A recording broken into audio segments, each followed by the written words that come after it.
Обладаната ни къща в Мейн.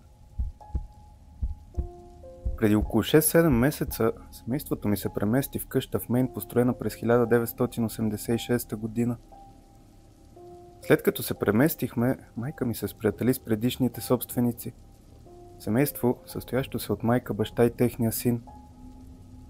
Всичко беше наред за известно време, но месец-два след нанасянето нещата започнаха да стават странни. За контекст, баща ми и по-големия ми брат отиват на работа около 18:30 и се връщат чак към 3:30-4 часа сутринта. Аз, майка ми и по-малката ми сестра сме сами вкъщи, докато те работят. Имаме мазе под всекидневната, което беше реновирано няколко месеца преди да се нанесем. То се състои от 2 стаи. На по-голямата ми сестра, която се изнесе преди няколко седмици, и на по-големия ми брат. Обикновено аз и майка ми си лягаме между 11:30 и 1 часа вечерта, а малката ми сестра си ляга няколко часа по-рано. И така аз и майка ми сме предимно сами в хола. Първите ни странни преживявания бяха просто шум от почуквания и малки неща в мазето, като леки стъпки и скърцания. Не мислехме за това, докато не започна да става по-лошо. Един ден бях в стаята си на компютъра, слушалките бяха изключени, а майка ми в хола говореше по телефона с приятелите си. Малката ми сестра пък спеше в стаята до мен. Изведнъж чух силен стон, звучащ като глас на момиче в банята точно до стаята ми. Отначало си казах: момиче, защо пъшкаш, защото предположих, че е по-малката ми сестра. Няколко минути по-късно майка ми влезе в стаята и ме попита дали и аз съм го чула. Казах да, а тя ми отвъгна, че това не е малката ми сестра. Стомахът ми се сви. Майка ми го е чула зад себе си, докато е била в хола, а аз го чух сякаш идва от банята. В къщата нямаше животни, а приятелите на майка ми, с които говореше по телефона, също го чули. Заключихме вратите на спалните си тази нощ.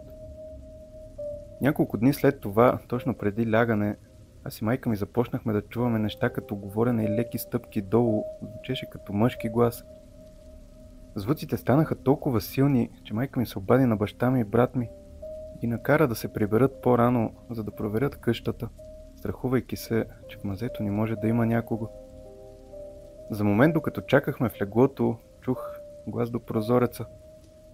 Помислих, че майка ми е в TikTok и звукът идва оттам. Но майка ми се обърна към мен и плашено му попита дали и аз съм го чула. Когато баща ми и брат ми се прибраха, не намериха нищо. След това започнах да чувам безпорядък в гардероба си през нощта.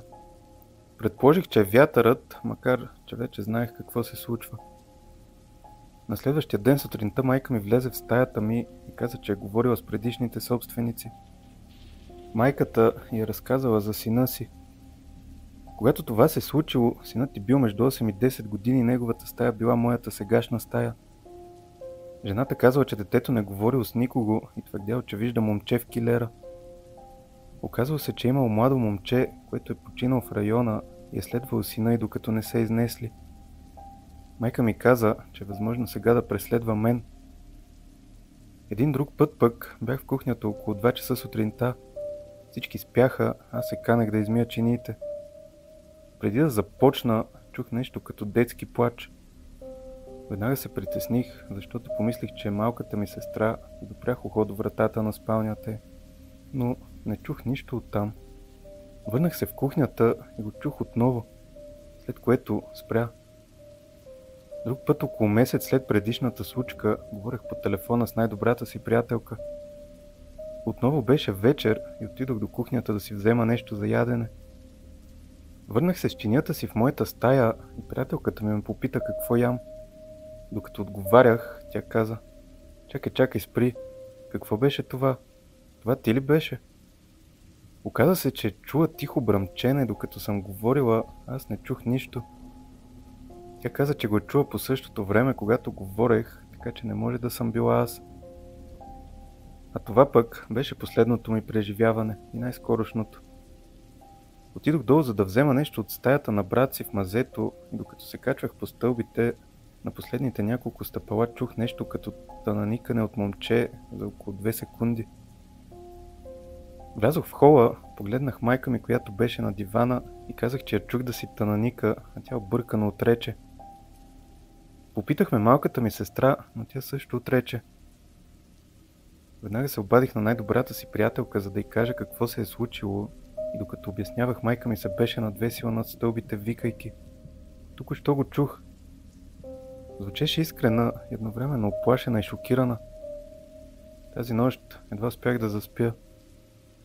Няколко седмици след последното преживяване се изнесохме. От тогава не се е случвало нищо в новата ни къща. Винаги съм искала да изпитам нещо паранормално, но след месеци живот там съм благодарна, че свърши. Караше ни да се чувстваме оплашени и не в безопасност, особено след като баща ми и брат ми ги нямаше всяка вечер. А след като се прибираха, едва ни вярваха, когато им разказвахме какво ни се е случило.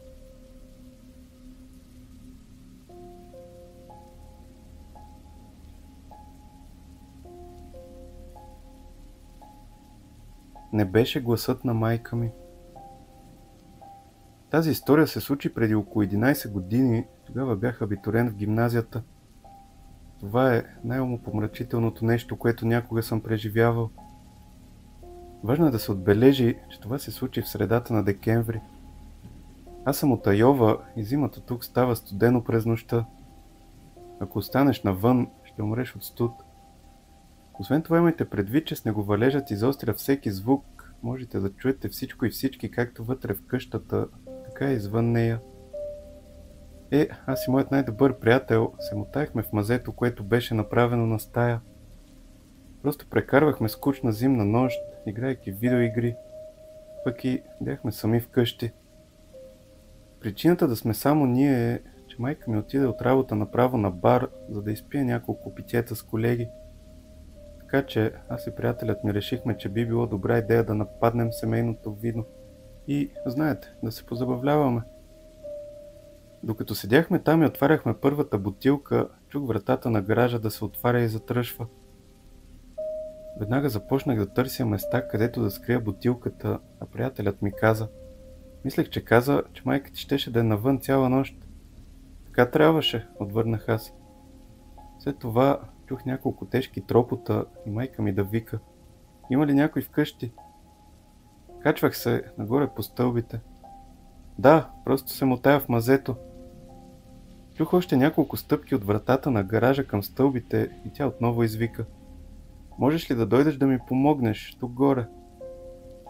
Докато трескаво се опитвах да намеря добро място, където да скрия бутилката вино, отвърнах. Да, дай ми само минута. След това настъпи тишина за около 20 секунди. Някой е долу с теб ли? Тя извика в отговор с по-загрижен сериозен тон, с глас, който беше малко по-различен от този на майка ми. Това беше първото нещо, което ми подсказа, че нещо не е наред. Нашето семейство никога не го интересуваше дали някой е тук, тъй като бяхме много гостоприемни за приятели, а гласът беше просто странен. Звучеше като на майка ми, но липсваше нещо, което не можех да определя. Отговорих, че това е просто Колтън. След като извиках това, намерих добро място да скрия бутилката и започнах да се изкачвам по стълбите към първия етаж. Докато се изкачвах нагоре, не можеше да не ми направи впечатление гробната тишина на къщата и лекото притеснително чувство, че нещо не е наред. Когато стигнах до върха на стъпалата, погледнах към вратата на гаража. Погледнах също и към кухнята точно до нея и видях прозорците черни, катранено черни. Сякаш светлините бяха изключени и през тях не светеше дори лунна светлина. Отидох до кухнята, викайки. Мамо, къде си? Нямаше отговор, само тишина и мрак. Усетих как притеснението се превръща в изтръпване и адреналинът ми се вдигна с пълна сила. Трябваше да се махна от тук възможно най-бързо. Майка ми я нямаше вкъщи. Изтичах обратно по стълбите, грабвайки якето си по пътя. Какво става? Попита Колтън. Майка ми не е вкъщи. Отговорих възможно най-бързо, търсейки ключовете от колата си. Какво искаш да кажеш? Ти току-що говори с нея. Можех да видя объркването по лицето му. Няма никого вкъщи, трябва да тръгваме веднага. Направих няколко крачки към задната врата, която води от мазето към двора, и тогава видях кучето ми да трепери на дивана. Котката пък ръмжеше зад него. Не можех да ги оставя, просто знаех, че ако си тръгнем, нещо ще се случи. Тръгваме ли? Каза Колтън, все още адски объркан. Не мога да ги оставя тук сами. Нещо наистина не е наред. Ще се обадя на майка ми. Извадих телефона си и се обадих. Тя вдигна веднага. Мамо, току-що ти ли беше вкъщи? Чухте да ме викаш от първия етаж и когато се качих горе те нямаше. Казах трескаво, надявайки се, че е била тя и си е правила майтап. Не, току-що излизам от бара, не се чувствам много добре. Всичко наред ли е? Какво искаш да кажеш, че си ме чул? Разказах и цялата история и тя се втурна към вкъщи. Колтън и аз останахме в мазето с кучето и котката, докато тя се прибере, но преди да стигне, горе се чуваше нещо. Не ходене или стъпки, а полъх във въздуха.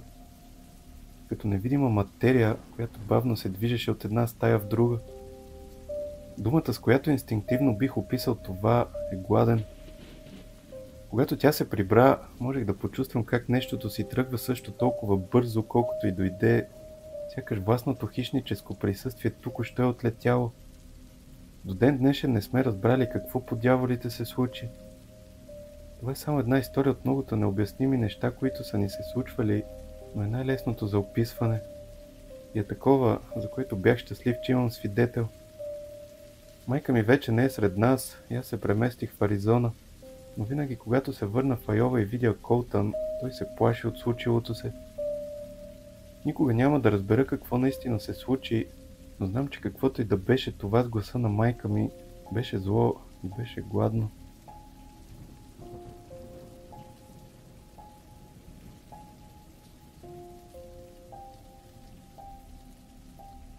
Попаднах в друго измерение. Миналото лято претърпях едно от най-ужасяващите събития в живота си. Все още си спомням със страх за това. С риск хората да решат, че си измислям, имам желанието да я разкажа, тъй като знам, че тук ще се намерят и хора, които ще ми повярват. Аз съм студент от Кентъки. Миналото лято трябваше да изкарам стаж в рехабилитационен център, само че 2 дни по-късно взеха друг студент и аз трябваше да работя на територията на нашия кампус в Тенеси. До известна степен бях късметлия, защото това позволя си приятелката ми да заживеем заедно за няколко месеца. И скоро двамата се преместихме в хостел в град Ноксвил. Тогава обаче приятелката ми реши да се прибере за известно време вкъщи с цел да работи и изкара малко пари за лятото. От това не ми стана особено приятно. След няколко дни не издържах и отидох при нея.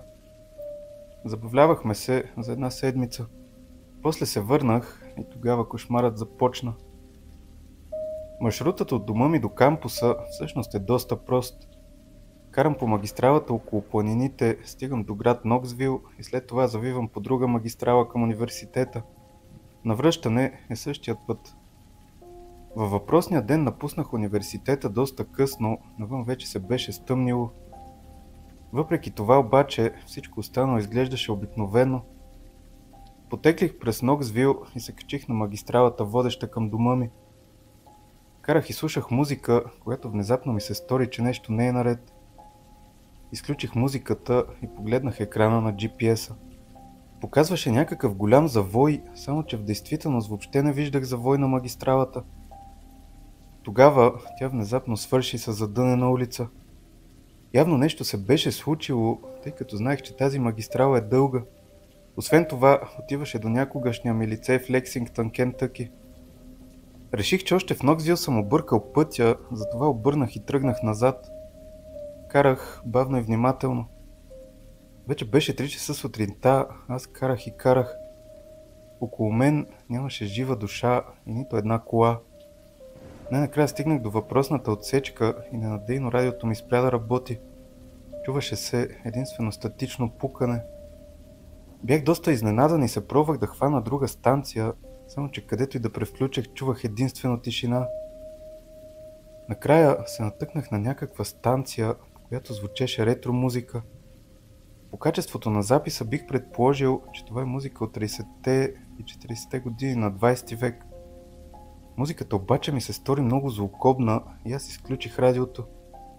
Застанал на кръстовището между отсечките, гледах към град Ноксвил. Тогава внезапно осъзнах, че наподобяват демоничен, така да кажа, ретроград. Постройките, които виждах, единствената бензиностанция с една единствена колонка, бяха като от 60-те и не видях нито един човек. Чувствах се като в град призрак. В същото време обаче градът не изглеждаше изоставен.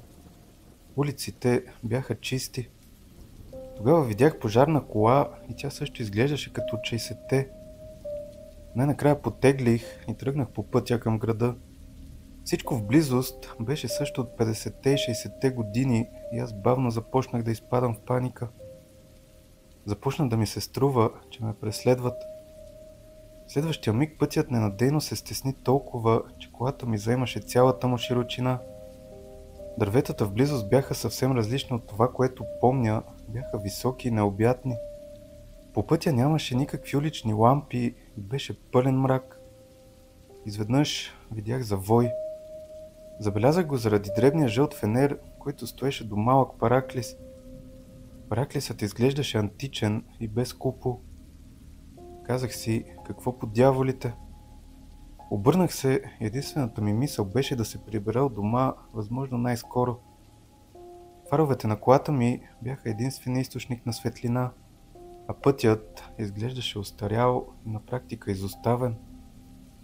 След предстоящия завой видях пред себе си каруца с кон. За мен това не беше новост. Амишите караха такива транспортни средства. Нещо обаче беше малко по-различно. Каруцата нямаше светлоотразители, изисквани от закона. Когато започнах да задминавам фургона, видях в него семейство амиши, мъж и жена. Те ме погледнаха и изглеждаха оплашени. След тях по пътя видях още един амиш с каруца и още един. Нямам идея какво са правили там по едно и също време. В един момент те станаха навсякъде около мен. След това отбиха в страни по някаква друга пътека и изчезнаха от погледа ми. Накрая видях къщата си, а до самия край на пътуването радиото в колата беше спряло да работи. Съблякох се и легнах в леглото си. Преди това изпратих съобщение от смартфона си на моята приятелка. Мина седмица, по време на която усещах себе си неестествено. Умът ми продължаваше да се връща към случая през онази нощ и го премисляше отново и отново. Започнаха да ме обземат тъмни мисли, а те бяха толкова силни, че един ден ненадейно осъзнах, че държа нож до гърлото си. Приятелката ми се притесняваше за мен и ми предложи да отида в църквата. Аз се съгласих и отидох, а по-късно, евентуално от самовнушение, ми олекна. Тогава тя ми сподели, че според нея нещо нечисто ме е нападнало. Съгласих се с нея. Може би състоянието на мозъка ми е било толкова изтощено, че някой зъл дух или дявол се е възползвал от това и ме е нападнал. Въпреки това, все още не разбирам какво се случи с мен на пътя през онази нощ. Свързано ли беше с влизането на зло същество в мен или по някакъв начин попаднах в друго измерение и време?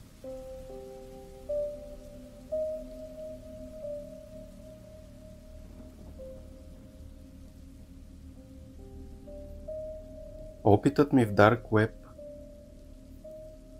Нека започна историята си с това, че е важно да стоите далеч от тъмната мрежа. Каквото и да ви казва някой, нищо добро не може да излезе от използването й.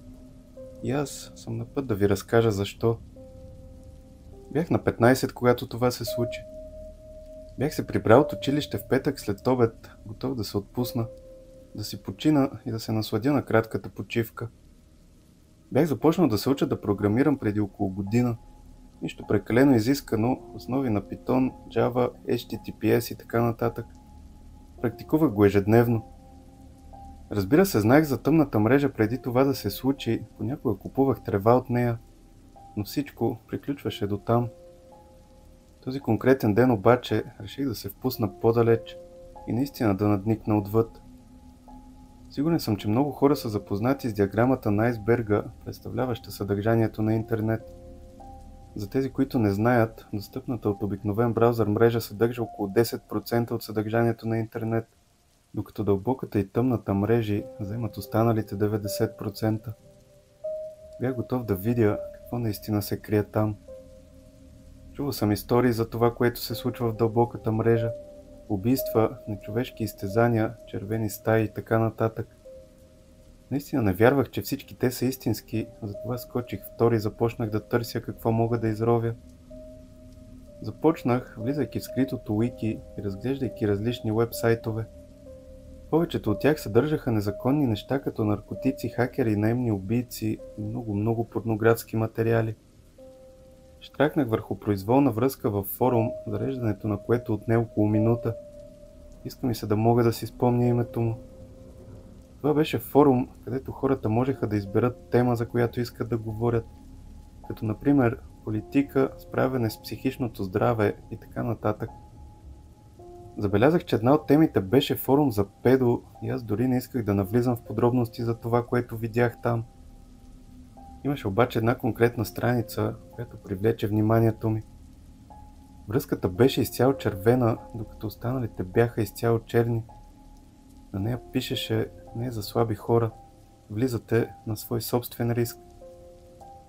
Любопитно ми беше какво е това, затова щракнах върху връзката и тя ме отведе до форум, който имаше само един линк на цялата страница.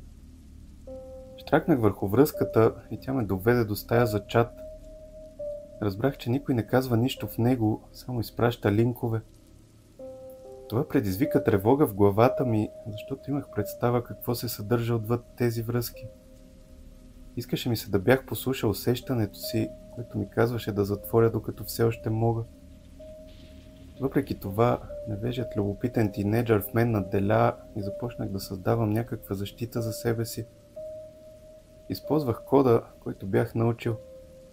По-късно разбрах, че това, което съм правил, е аматьорско кодиране. То не би могло да ме защити от тези умни хора с злонамерени намерения.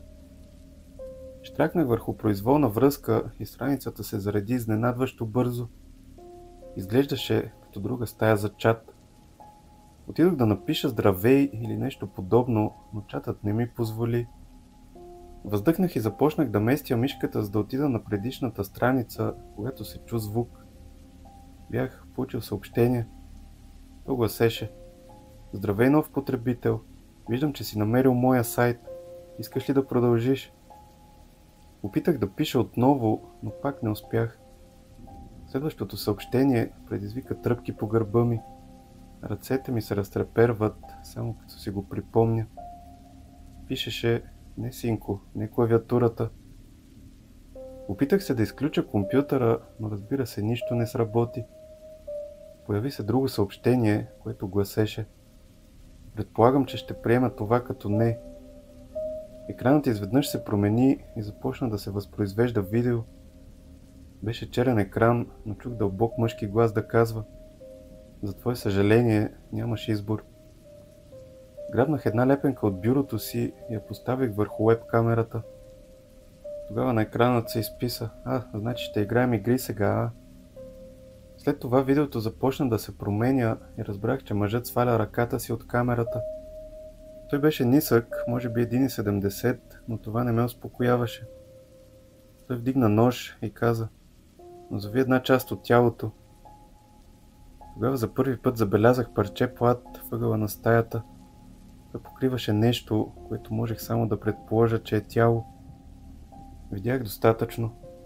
Изключих компютъра си от контакта и легнах на пода. Стоях там задъхан с часове, докато най-накрая успях да стана. Сега страдам от безпокойство и не искам да докосна компютър, освен ако не се налага. Просто не влизайте там, момчета.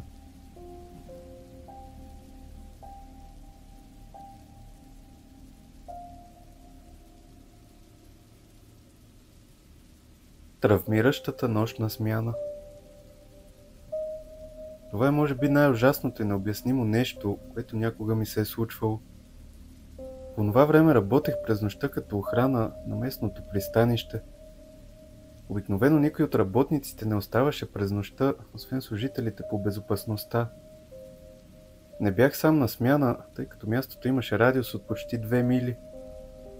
През нощта имаше 3 пазачи, в това число и аз.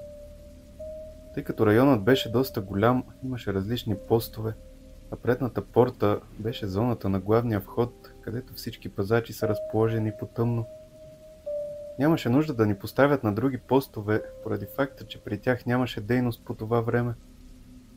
Охранителите ветерани, които са там от години, често казват, че мястото е обитавано от духове, поради факта, че в района имало инциденти и смъртни случаи преди много време.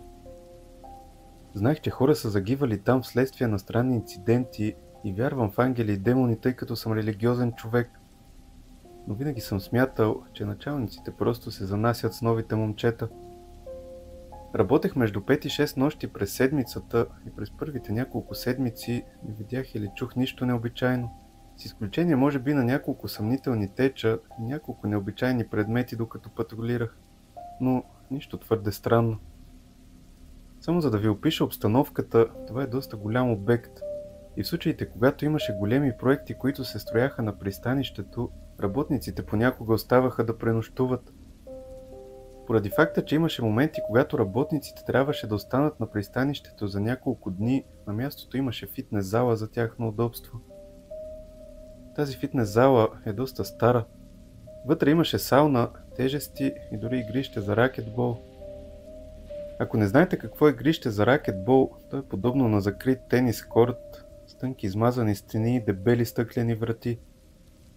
Обикновено при патрулирането ни, аз и един от другите пазачи Майк, спирахме до залата и играехме няколко рунда ракетбол, преди да се върнем обратно към предната порта. В една от тези нощи аз и Майк решихме да направим пълна фитнес тренировка, вместо да играем ракетбол в клетката. Това се случи около 2:30 сутринта и цялата сграда беше толкова тиха, че можехме да чуем електричеството, което тече през светлините. Климатикът беше изключен, всичко останало също. Единственото нещо, което работеше, бяха светлините. 15-20 минути след началото на тренировката чухме силен удар, който дойде отвън. Решихме, че е просто вятър и продължихме да тренираме. След още няколко минути отново чухме силно тупване. Този път помислихме, че това е нашият лейтенант, който може да се разхожда наоколо, но след това му се обадихме по радиото и той ни даде местонахождението си. То беше предната порта. Опитахме се да помислим логично какво може да причинява тези удари по стената. Идваха от корта от другата страна. Мислехме, че е климатика, но после се сетихме, че е изключен. И дори когато е включен през деня, нямаше сведения за тропания, идващи от него. След още няколко минути ударите започнаха да се появяват един след друг. Бяхме много уплашени в този момент, но това, на което щяхме да станем свидетели, все още ме преследва до ден днешен. Започнахме да се приближаваме от другата страна на фитнеса до мястото, където беше стъклената врата. Включихме фенерчето и го насочихме към призрачната врата. Тогава тръпки побиха по цялото ми тяло и започнах да треперя толкова много, че чак започнах да хлипам. Видяхме една от топките да се търкаля бавно сама на корта, а вътре нямаше никого.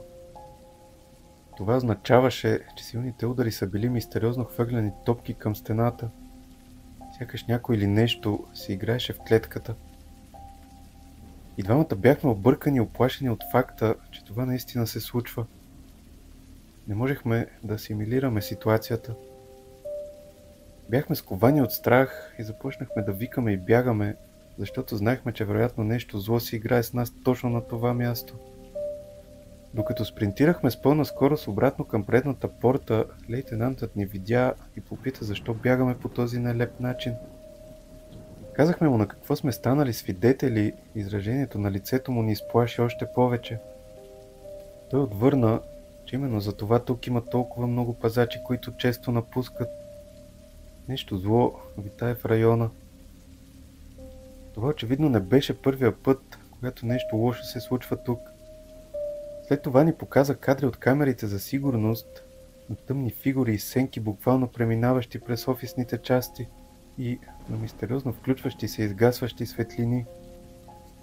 До този момент все още ме побиват тръпки, разказвайки преживяното с моите приятели и семейство. И дори се разтрепервам, докато пиша това. Никога не бях имал истинска среща със свръхестественото до онази нощ. Работниците там казват, че това е демонично присъствие, което се разхожда наоколо. Други пък твърдят, че това е призрак на мъртъв човек, починал в района. Не знам какво беше, но след този случай не издържах дълго на работа.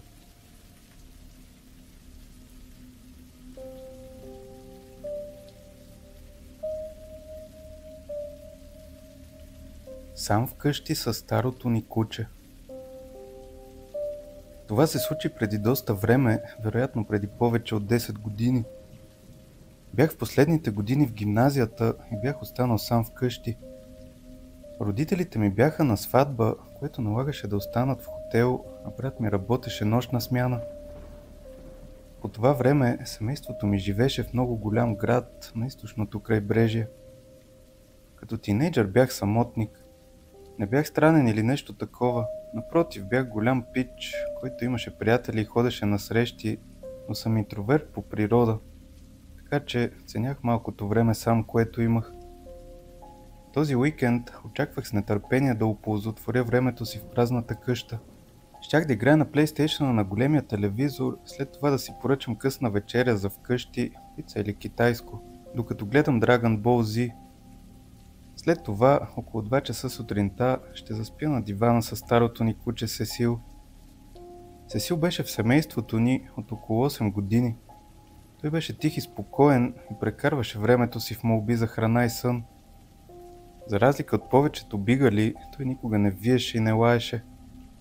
Беше повече от щастлив да отпусне главата си в скута на някой от семейството и да прекара нощта там. Както и да се върнем към историята. Беше около 1 сутринта, тък му бях изял последното парче пица и задрямах на дивана, когато чух трясък, идващ от задната уличка. Първоначално не ми направи голямо впечатление. Всеки, който е живял в по-голям град, знае, че шумовете се случват по всяко време на нощта. Главата на Сесил обаче изкочи от скута ми и козината на гърба му настръхна. Той винаги е бил малко сприхав, така че го успокоих, след което отново заспах. Не повече от 2 минути по-късно чух нов трясък и Сесил направи нещо, което никога преди не съм го виждал да прави. Той скочи от дивана и се затича бързо към вратата, водеща към мазето. Лаеше и ръмжеше като куче, 2 пъти по-голямо от него. Изражението на лицето му ми напомни за полицейското куче К9. Никога преди не го бях виждал такъв, това вдигна адреналина ми. От силния му лай вече не можех да различа упоритото тропане. В мазето имахме врата, която рядко използвахме, тя водеше към уличката зад къщата. Беше стара и ръждясала и се отваряше трудно дори с ключ и вдигаше много шум. Изведнъж осъзнах, че някой се опитва да проникне в къщата ни именно през тази врата в мазето. Ще дам малко контекст за всеки, който не е живял в лош квартал. Ако някой се опита да влезе в къщата ви и избяга след като разбере, че вратата е заключена, то той иска да ви ограби. Ако някой обаче упорито се опитва да влезе в къщата ви, въпреки че вратата е заключена, то той иска вас. Знайки това, се втурнах нагоре, за да взема тежката дървена бейсболна бухалка, която държа под леглото си за ситуации като тази. След това се спуснах към мазето. Вероятно беше по-разумно да избягам, но бях тинейджър с комплекси и се имах за здраво момче, пък и нямаше къде да отида. Докато се спусках по стълбите към мазето, Сесил профуча покрай мен със скоростта и агресията на куче на половина на неговата възраст. Изведнъж чух мъжки глас да изругава и блъскането спря. Не се обадих на ченгетата или на някой друг, което вероятно беше най-глупавото нещо, което съм правил. Просто седях до сутринта с бухалка в ръка. Брат ми се прибра на сутринта и аз му разказах какво се е случило. Отидохме до вратата на мазето да погледнем и когато я дръпнахме, за да я отворим, тя падна сама. Този психопат е бил на един ритник от влизане в къщата, но добрият стар Сесил го изплаши. Почти съм сигурен, че това мързеливо дебело куче ми спаси живота. Когато разказвам тази история на хората, те обясняват действията му като на куче, което прави това, което кучетата трябва да правят. Но когато поясня, че Сесил никога не е лаял и не се е движил толкова бързо през живота си, можете да си представите, че заслужава да го занесеш в банка. Сякаш е разбирал спешността, сякаш е знал, че вратата ще се отвори. Преди няколко години се наложи да го евтанизираме, защото просто нямаше желание да живее повече. Преди инжекцията си взех последен момент насаме с него. Благодарих му за последен път за приятелството и за това, което направи онази вечер. Вече бях възрастен мъж с жена и деца. Убеден съм, че нищо от това нямаше да бъде възможно без стария Сесил. Благодаря, приятел, липсваш ми.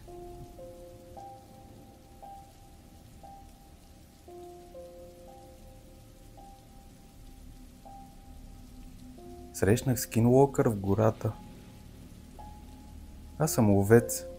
И въпреки, че съм бил на лов за елени преди, е известно, че винаги нося пуйка за деня на благодарността, ловя предимно глигани. За тези от вас, които не знаят, глиганите са голям проблем в Съединените щати. Едно прасе може да роди 2 пъти годишно и не е необичайно всяко кутио да се състои от 10 или повече малки прасета. Като си има предвид, че ядат всичко, не е трудно да се разбере защо е разрешено ловуването им без почти никакви ограничения.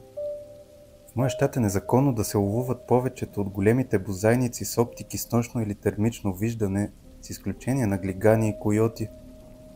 Спестявах в продължение на 1 година предимно джобни пари, за да мога да си позволя такава. Трудно е да обясниш на жена си, че мерник, който струва буквално 2 пъти повече от пушката, на която го монтираш, си заслужава, но аз го направих и отидох с него на полигона. Знаех район, който гъмжеше от глигани и бях наясно, че именно той ще бъде идеален за нощен лов. Беше лесно достъпен с моя камион, мястото беше лесно за намиране и можех да разположа всичките си неща, тъй като разполагаше с огромна поляна. Нощта започна безпроблемно, най-вече разучавах новата си играчка, бърникайки през настройките. Бях малко нетърпелив, забелязах множество елени, но те бяха извън сезона и както споменах по-рано, текущата ми техника не беше законна за елени. Преместих се на друго място, което бях видял дни по-рано и което вероятно не беше много по-добро от първото, но ми даде нов ъгъл, от който да се огледам с новия си мерник. След около час проучване на района ми просветна.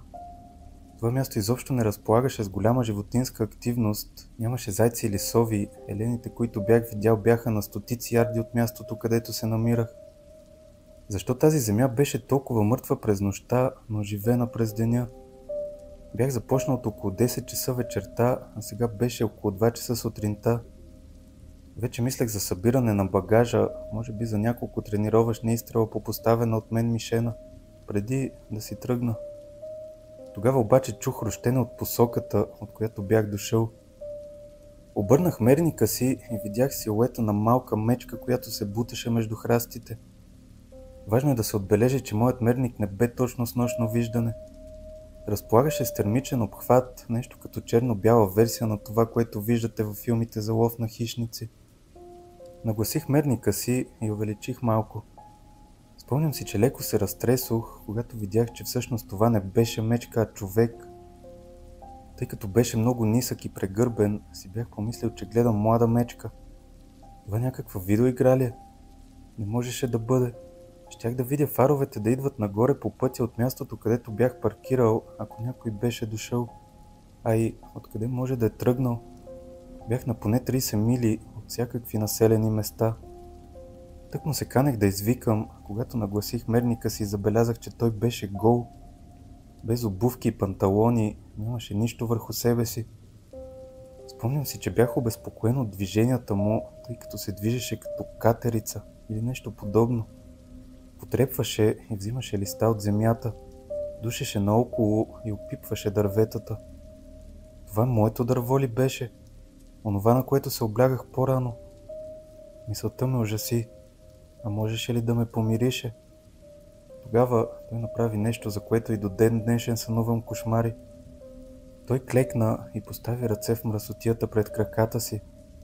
Тогава се втренчи право нагоре като куче, готово да изреве срещу луната. В този момент чух глас, идващ от тази посока. Много завладяващ женски глас. Помощ, изгубих се. Последва дълга пауза, но никой от нас не помръдна и мускул. Центърът на мерника ми беше насочен към пръста между краката му. Не можех да се прицеля директно в друг човек. Това противоречи на всичко, което ме бяха учили за огнестрелните оръжия. Беше ли изгубен? Това човек, който е поудял тук ли е? Защо гласът му беше толкова женствен? Помощ, моля, не мога да ходя, извика отново. Тогава прозрях, че говори глупости. Не само, че можеше да ходи, когато го видях за първи път, дори кръстосваше земята с лекота за гол човек. Толкова добре, че го сбърках с мечка. Това очевидно беше капан. Този човек се опитваше да ме примами при себе си и то с женски глас.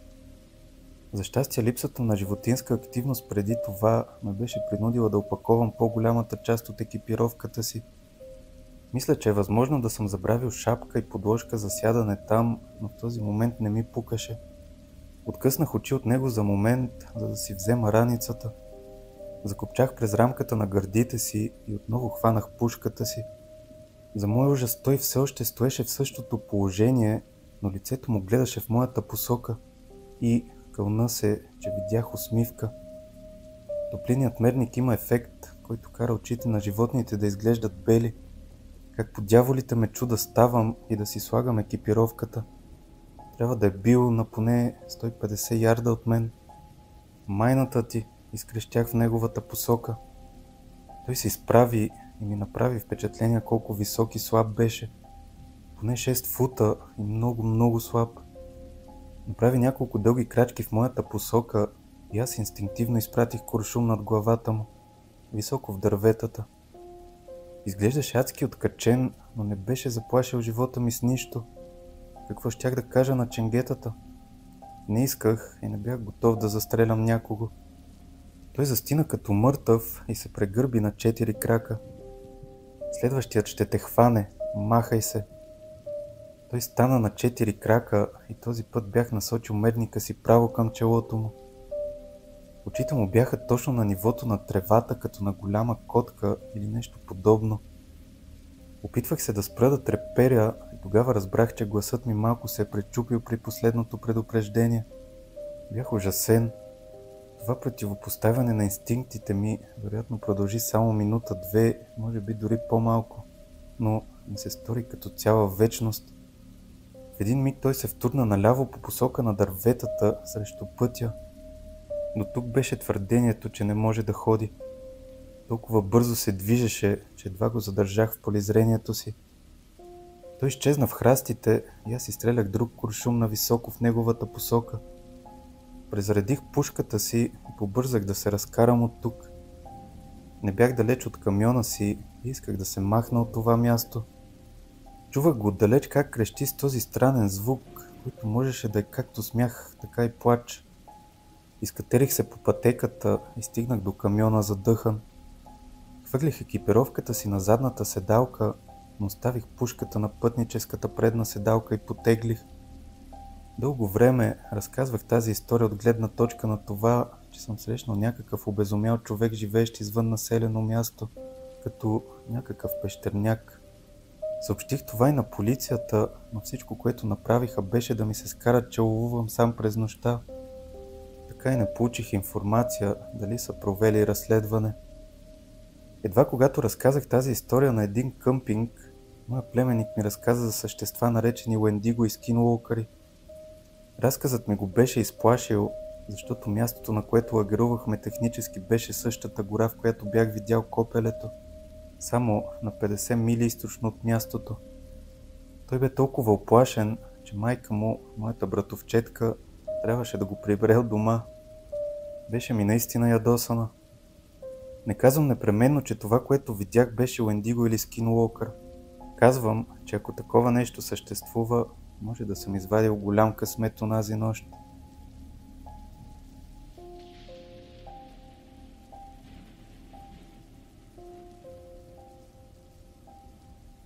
Много сме.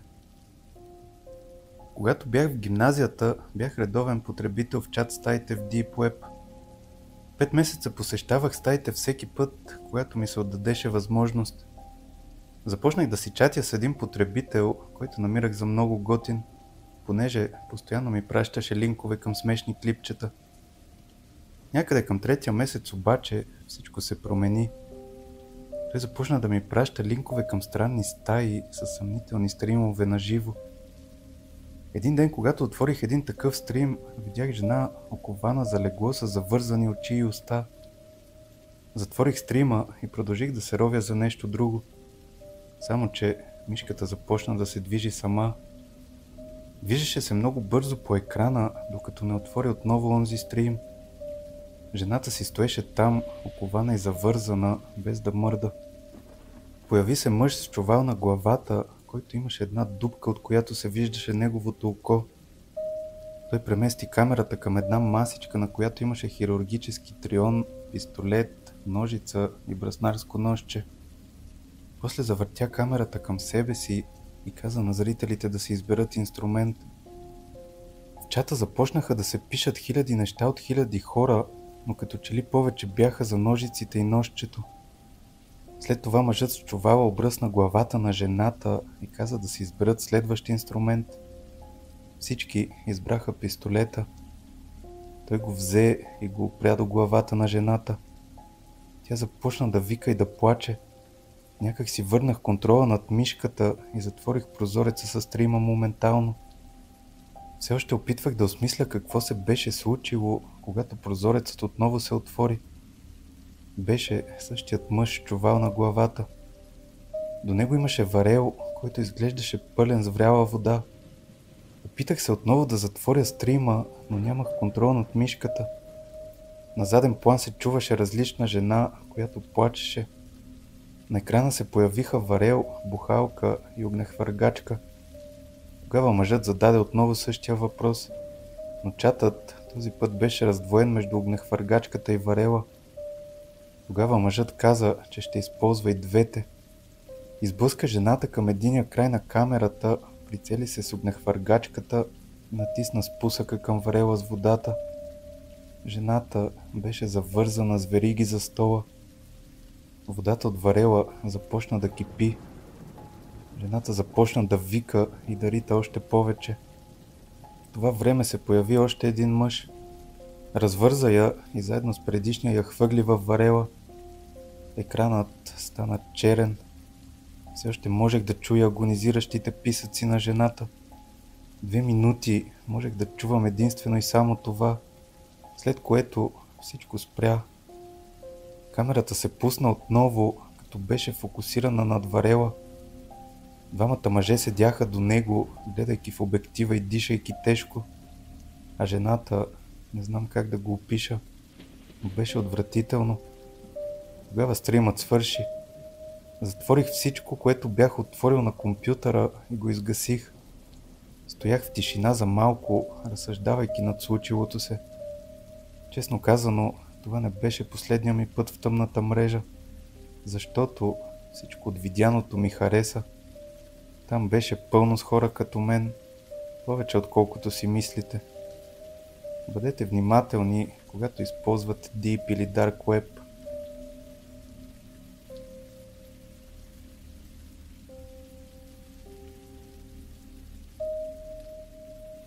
Среща с мистериозна фигура.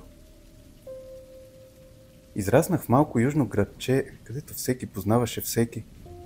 Къщата, в която живеех до 300-та си годишнина, е построена през 1871 година, само 6 години след края на гражданската война. Едва когато завърших гимназия, започнах да откривам увереността в себе си и се учех как да говоря с момичета. Започнах да се виждам с едно момиче, което беше учил в друга гимназия, но току-що беше завършил. В тази история ще я наричаме Ян. Излизахме много през първата част на лятото, преди привличането ни един към друг да започне да изчезва. И тогава решихме, че е по-добре да тръгнем по различни пътища. Докато нещата все още вървяха добре, обаче станахме интимни и се опитахме да намерим място, където да се осамотим. Казах и, че она ще свърши работа, тъй като майка ми работеше от 8 до 5, от понеделник до петък, понякога дори беше на повикване през уикенда. И двамата почивахме от неделя до вторник, така че това ни устройваше. Сега трябва да ви дам няколко подробности за къщата, тъй като беше доста голяма. 2 основни етажа с 12-футови тавани, 16 стаи, мазе и таванско помещение. В горната част на стълбите от дясната страна имаше малък балкон, който също води до спалнята на майка ми. Вляво е спалнята за гости, а право напред е вратата към това, което наричам апартамент на горния етаж, защото бях започнал да плащам наем, когато получих първата си работа. Когато отворите вратата на апартамента, вляво е банята, докато право напред е моята всекидневна стая, през която се минаваше до спалнята ми. А в спалнята ми имаше врата, която води до банята, така че се образуваше нещо като кръг. Из целия коридор надясно към балкона имаше прозорец, който гледаше към предния двор. Там майка ми беше сложила стар стол и малка масичка с лампа за четене, за малко декорация. И така, първия път, в който Ян дойде вкъщи, се отправихме нагоре. Стигнахме до края на стълбите, аз отворих вратата към апартамента. Не обърнах внимание на заобикалящата ме среда, тъй като се опитвах да се съсредоточа върху това, което предстои да се случи. Когато тя влезе през вратата, аз я затворих зад нея, а тя каза: "Мислех, че ще бъдем сами тук." Попитах я за какво говори, а тя ме попита кой е старецът, който седи на балкона. Спрях за секунда и просто я погледнах объркан. Казах и, че тук няма никой друг, и я помолих да ми покаже къде го е видяла. Отидохме на балкона и се огледахме. Нямаше никого. Тогава тя ми описа човека много подробно, казвайки, че седи на стола до прозореца. Ако се изправи, ще бъде най-малко 6 фута висок. Изглеждал слаб и носел бяла риза с копчета, с черни тиранти и дънки, сиви мокасини и златен часовник. Също така имал и голям гърбав нос. Тя каза, че той просто стои там, без дори да ни гледа или да помръдне. Мъжът, когото тя описа, не ми говореше нищо. И бях сигурен, че не е някой, когото познавам. Не съм сигурен дали тя си прави майтап с мен или просто вижда неща. Огледах къщата, за да се уверя, че няма никого, преди да се върнем в стаята ми. И двамата се чувствахме странно и тогава предложих да гледаме филм, за да се отпуснем. Сгушихме се и нещата се случиха, но все още ми беше любопитно какво е видяла. Тя идваше всеки понеделник и вторник в продължение на няколко месеца след това и само един от тези пъти каза, че е видяла мъжа. Бил на същото място, носейки едни и същи дрехи. Аз обаче отново не го видях. Но историята не свършва до тук. В крайна сметка аз и Ян започнахме да се интересуваме от други хора и взаимно се съгласихме да се разделим. Майка ми започна да дава стаята за гости под наем на моя приятелка, която всички наричахме Уитни, или Уит за кратко. Тя беше училищната любов на мой приятел, когото ще наречем Кори. Тримата бяхме приятели и с още едно момиче, което ще наречем Криста. Криста завърши същата гимназия, която и ние, но 2 години по-рано, въпреки че беше на същата възраст като мен. Училището реши да я премести в по-горен клас 2 пъти, защото се справяше добре. Аз я харесвах, а тя мислеше, че съм забавен и допадаше да съм наоколо. Затова започнахме да излизаме. Един от първите пъти, когато тя дойде вкъщи, беше към средата на деня, просто щяхме да гледаме филм. Криста беше свикнала да влиза сама, тъй като често идваше от дома. Тя се качи горе в стаята ми и ме попита дали има член на семейството, който ме посещава или нещо подобно. Отвърнах не и я попитах защо си го е помислила. Тогава тя попита: тогава кой е този човек, който седи на стълбите? Трябва да съм я погледнал в израз на неподправен шок, защото тя се разтревожи доста. Попитах я как изглежда този мъж. Тя го описа много подробно, по начина по който Ян го правеше. Клющав, с очила, бяла риза, тиранти, дънки и има голям нос. Излязох и проверих балкона, както и останалата част от къщата. И разбира се, не намерих никого. Попитах Криста дали познава Ян, мислейки, че може би са говорили за мен и двете си правят шега заедно. Но Криста отговори, че освен няколкото пъти, в които е била споменавана от мен или от нашите приятели, не знае нищо за нея. Усъмних се и погледнах във Фейсбука й, за да видя дали са приятели, но наистина не бяха. Тогава казах на Криста, че Ян виждаше мъж вкъщи, когато описваше по същия начин, да седи на същото място няколко пъти, както и че аз никога не съм го виждал. Криста не беше толкова оплашена от това, колкото Ян. Никога повече не го видя обаче, поне доколкото знам. Може би защото го търсеше всеки път, когато идваше след това. Криста и аз останахме приятели през следващите няколко години, дори след като се разделихме. Тя продължи да чува стъпки, които я събуждаха почти всеки път, когато спеше на дивана в хола вкъщи. Аз и Уитни също чувахме странни неща сравнително често, но го отдавахме на един от нас или дори на майка ми, която ставаше, за да използва тоалетната. Въпреки това, Криста настояваше, че чува стъпки, идващи от балкона, и че понякога вижда някой, който върви през коридора до банята. След това аз тръгнах с друго момиче, което ще наречем Хедър. Не искам да навлизам в подробности за това, тъй като много съжалявам, че имам нещо общо с нея. Тя каза, че вижда мъж на същото това място 3 отделни пъти. Повярвах и просто защото беше нова в града и знаех, че не познаваше другите 2 момичета. Аз самия никога не видях стареца, но за сметка на това чувах зловещите стъпки и потропвания. Наистина беше диво преживяване да живееш в тази къща.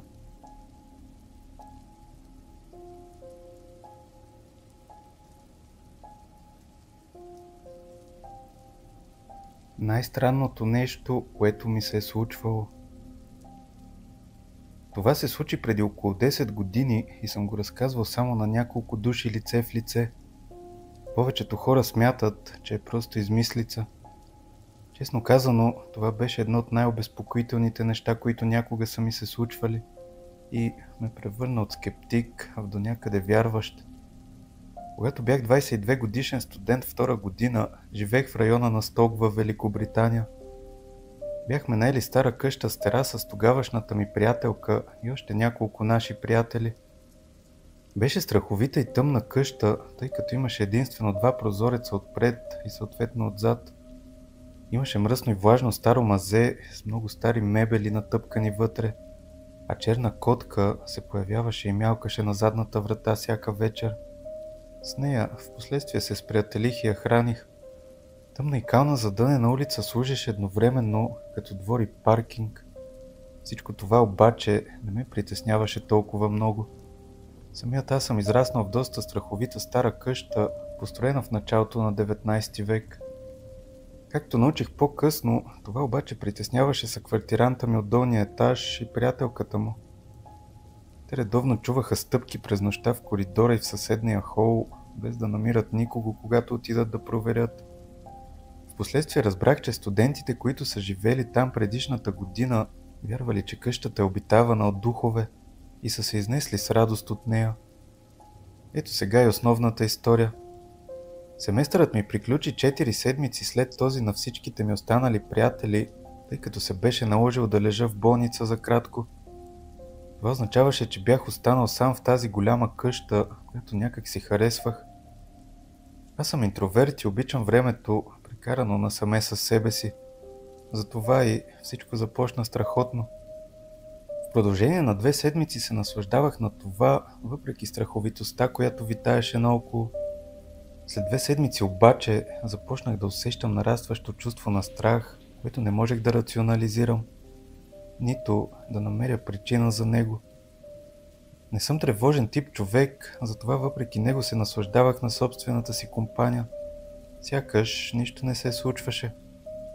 Скоро обаче започнах да се чувствам много нежелан от присъствието наоколо. Сякаш бях плячка, а нещо зад мен ме дебнеше постоянно. Започнах да се чувствам толкова оплашен, че всеки ден ходех 3 мили пеша до кампуса, за да уча в библиотеката. Прибирали се вкъщи, започвах да се страхувам. Дори си измислих начин за придвижване из къщата през нощта, без изобщо да стъпвам в тъмните части. Направих това и през деня за местата без прозорци. Наложи се да се преместя от голямата си удобна стая в най-малката спалня, да заключа вратата и да спя с гръб към стената, често с включени лампи. Необяснимо се страхувах от всичко наоколо. В последния ден трябваше да заключа всички прозорци, да изключа всички щепсели, да взема някои неща от мазето и да заключа задната врата преди да тръгна.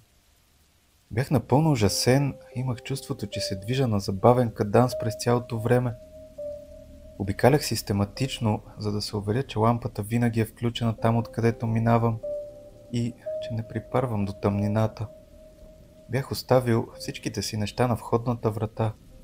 Това е мястото, където ставаше наистина страшно и не мога да обясня адекватно какво точно се случи.